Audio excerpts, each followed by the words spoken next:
नमस्कार सर, आपका हमारे चैनल में बहुत बहुत स्वागत है। सबसे पहले आप हमें ये बताइए कि आप लक्ष्मी नगर से चुनाव लड़ने के उम्मीदवार घोषित हुए हैं। आपके सरकार के पास किस प्रकार के चुनावी योजनाएं हैं जो लोगों को प्रभावित करेगी भाजपा को दोबारा वोट देने की? देखिए, पिछले 5 साल से लगातार लक्ष्मीनगर विधानसभा में विकास के कार्य कराए गए और कार्य कुछ ऐसे हैं जो ऐतिहासिक है। जैसे हमारे क्षेत्र के लगभग 80% घरों में आईजीएल गैस पाइपलाइन पहुंचा है। यमुना खादर में रोहिंग्या और बांग्लादेशी घुसपैठिए को हटाकर वहां पे बहुत सुंदर असिता ईस्ट नाम का पार्क बनाया गया है। और मेरा विधानसभा पूरे दिल्ली के 70 विधानसभा में इकलौता विधानसभा है जहां से कूड़ा घर समाप्त कर कंपैक्टर लगाए गए। और अभी जब आपने पूछा है तो सारा सुनिए। और ये एकमात्र ऐसा विधानसभा है जहां से 2 एक्सप्रेसवे, मेरठ एक्सप्रेसवे और देहरादून एक्सप्रेसवे मोदी जी ने दिया है। और 800 गलियां हैं इस विधानसभा में, जिसमें से 500 गलियों का निर्माण करा दिया गया है। 2500 डार्क स्पॉट पे लाइट लगा के डार्क स्पॉट समाप्त किए गए हैं। लेकिन केजरीवाल जी कहते हैं कि सारा काम हमने किया। कांग्रेस वाले कहते हैं शीला दीक्षित का टाइम में ये सारे के सारे निर्माण हुए हैं। तो भाजपा क्या करेगी? भाजपा सिर्फ लोगों को लूटने के लिए, वोट बैंक की राजनीति करने के लिए आई है। हम केजरीवाल के बात पे क्या बोले हैं? वो खुद जेल में रहे, उनके सभी बड़े मंत्री जेल में रहे। अब भ्रष्टाचारी कौन है, लूटने वाला कौन है, ये तो किसी से छुपा नहीं है। 14 सीएजी की रिपोर्ट ये सरकार पिछले 10 साल से दबा के रखी हुई है। क्यों नहीं उसको पटल पे लेके आ रही है? सच्चाई को सामने क्यों नहीं आने दे रही है? सवाल ये है कि कहना आसान होता है, दोष लगाना आसान होता है। भाजपा वाले सिर्फ हमें गाली दे के वोट बैंक जीतना चाहते हैं और लोगों को भ्रमित कर रहे हैं। नहीं, हमने तो कभी गाली दिया नहीं। केजरीवाल नहीं, हम केजरीवाल को भ्रष्टाचारी कहते हैं। आप मानते हैं कि वो भ्रष्टाचारी हैं? केजरीवाल भ्रष्टाचारी? बिल्कुल। अभी सीएजी की रिपोर्ट से पता चला है 2100 करोड़ रुपये का नुकसान तो उन्होंने सिर्फ शराब के घोटाले में किया है। और क्लासरूम बनाने में उन्होंने, वो कह रहे हैं 20,000 हमने क्लासरूम बनाए, कोई छत नहीं डाला और 20 लाख रुपया एक कमरे पे खर्च हो गया। तो उनके भ्रष्टाचार की परतें अब खुल ही रही है। उनके तीनों मंत्री अंदर थे ही, आने वाले दिनों में और खुलेगी। अच्छा, सड़क, बिजली, पानी की सुविधाओं को सुधारने के लिए आपकी सरकार के पास क्या नेटिव? हाँ, ये बढ़िया क्वेश्चन आपने पूछा।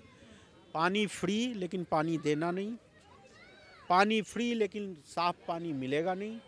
हम सत्ता में आते ही हरियाणा और यूपी से पानी खरीद के दिल्ली वालों को सुबह 4 घंटा, शाम में 2 घंटा पानी, शुद्ध पानी देंगे। अरविंद केजरीवाल जी ने भी तो दिया है पानी, बिजली मुफ्त और इवन महिलाओं को सुविधाएं भी दे रहे हैं बस की, और 2100 रुपए देने का वादा भी किया है उन्होंने।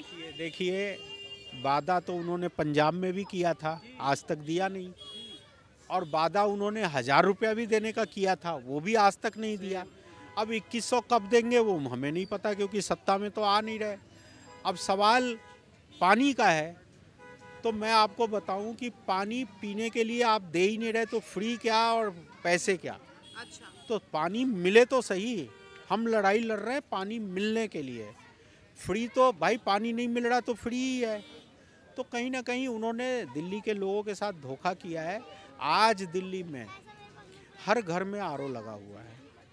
आज दिल्ली के लोग बोतल के पानी से पीने के लिए मजबूर हैं। यानी लोगों के तो 3000 रुपया महीना खर्च हो रहा है ना। 100 रुपये का अगर रोज पानी पीते हैं तो 3000 खर्च हो रहा है। तो ये सब केवल ढकोसला है और भूल भुलैया है। इसमें जनता फंसने वाली नहीं है, इस बार हराएगी। अच्छा सर, मेरा आखिरी सवाल आपसे ये है, शिक्षा और स्वास्थ्य व्यवस्था को सुधारने के लिए आपकी सरकार के पास कोई प्रस्ताव है? देखिए, स्वास्थ्य व्यवस्था सबसे आते ही हम जो है आयुष्मान भारत लागू करेंगे। केजरीवाल जी तो कहते हैं कि हमारी जो स्वास्थ्य योजना मॉडल है वो वर्ल्ड क्लास है। मतलब 5 रुपए की केरोसिन से लेकर 1 करोड़ का इलाज दिल्ली वालों को मुफ्त मिलता है। तो फिर आयुष्मान भारत योजना की दिल्ली वासियों को क्या जरूरत? वो तो आप दिल्ली वासी से पूछ लो ना। हॉस्पिटल में बेड नहीं है, दवाई नहीं है, स्टाफ नहीं है, लोग एम्स, राम मनोहर लोहिया और सफदरजंग में लाइनें लगा के खड़े हैं, क्योंकि वो हॉस्पिटल केंद्र सरकार की है। और राज्य सरकार के हॉस्पिटलों से लोग भागते हैं, वो इलाज क्या कराएंगे, कोई कराना ही नहीं चाहेगा इलाज, क्योंकि उनके पास वैसे उपकरण नहीं है जिससे कि इलाज ठीक से हो सके। और सवाल 1 करोड़ का नहीं है, सवाल ये है कि एक बीमार व्यक्ति को बेड मिल जाए, एक बीमार व्यक्ति को ऑक्सीजन मिल जाए, एक बीमार व्यक्ति को दवा मिल जाए, जो केजरीवाल नहीं दे पा रहे हैं। आप हॉस्पिटलों में जाइए, हॉस्पिटल बंद के कगार पे है, स्टाफ की कमियां हैं, डॉक्टर की कमियां हैं, नर्स की कमियां हैं। तो कहीं ना कहीं वो केवल बातें बनाते हैं, जमीन पे कुछ नहीं है। अच्छा, देखिए, जो आज के युवाएं हैं वो देश की अगली पीढ़ी माने जाते हैं, तो आपके पास उनके लिए भी कुछ सुविधाएं हैं? बिल्कुल, देखो, युवा से ही देश का निर्माण होगा और युवकों को नौकरी मिले, उनके हाथ को काम मिले, इस पे हम काम करेंगे। और आपके जानकारी के लिए बता रहा हूँ कि अभी पिछले दिनों हमने एक रोजगार मेला लगाया था ताल कटोरा स्टेडियम में, और वहाँ हम लोगों ने 15,000 युवकों को नौकरी दिया है। अच्छा। तो हम उनको काम देंगे, उनके लिए काम, जॉब्स को क्रिएट करेंगे, इनके तरह झूठे वादे नहीं करेंगे। मतलब केजरीवाल जी झूठे वादे करके दिल्ली की जनता को भ्रमित कर रहे हैं, ये कहना चाहिए? आप देखिए, आज कह रहे हैं कि 5 साल का मोहलत और दीजिए, हम अच्छे से अच्छा फैसिलिटी, अच्छी से अच्छी सवाल सुविधाएं। ये है कि मैं आज यहाँ का सिटिंग एमएलए हूँ, तो जब मैं चुनाव में जा रहा हूँ तो मुझे अपनी रिपोर्ट कार्ड देनी चाहिए। केजरीवाल जी 10 साल 12 साल से सरकार में हैं, उनकी रिपोर्ट कार्ड ये है कि दिल्ली दुनिया की सबसे पॉल्यूटेड कैपिटल बन गई। उनकी उपलब्धि, दूसरी उपलब्धि ये है कि यमुना अब तक की सबसे मैली हो गई। उनकी तीसरी उपलब्धि है कि लोगों को साफ हवा नहीं मिल रहा है और पॉल्यूशन इतना है कि अब तक इससे ज़्यादा पॉल्यूशन हुआ नहीं था। आज दिल्ली के किसी भी कोने में चले जाइए, सारी गलियां टूटी मिलेगी, सारे सीवर भरे हुए मिलेंगे। कह रहे ना केंद्र सरकार के सामने हमने फंडिंग के लिए हाथ बढ़ाया था, उन्होंने दिया ही नहीं। तो सत्ता में रहने की क्या जरूरत है? जब केंद्र दे ही नहीं रहा है तो तुम सत्ता में क्यों बने हुए हो? एक तरफ तुम सत्ता वो में, कट्टर ईमानदार भी बताते हैं। नहीं, वो तो 6 महीने से जेल में रहे, क्या ईमानदार बताएंगे? ये भी कह रहे हैं कि भाजपा वालों की साजिश थी मेरे को जेल भेजने के पीछे, घर घर पत्र योजना भी चलाया था। हाई कोर्ट और सुप्रीम कोर्ट उनकी बेलों को कैंसिल किया और उनको जेल में रखा।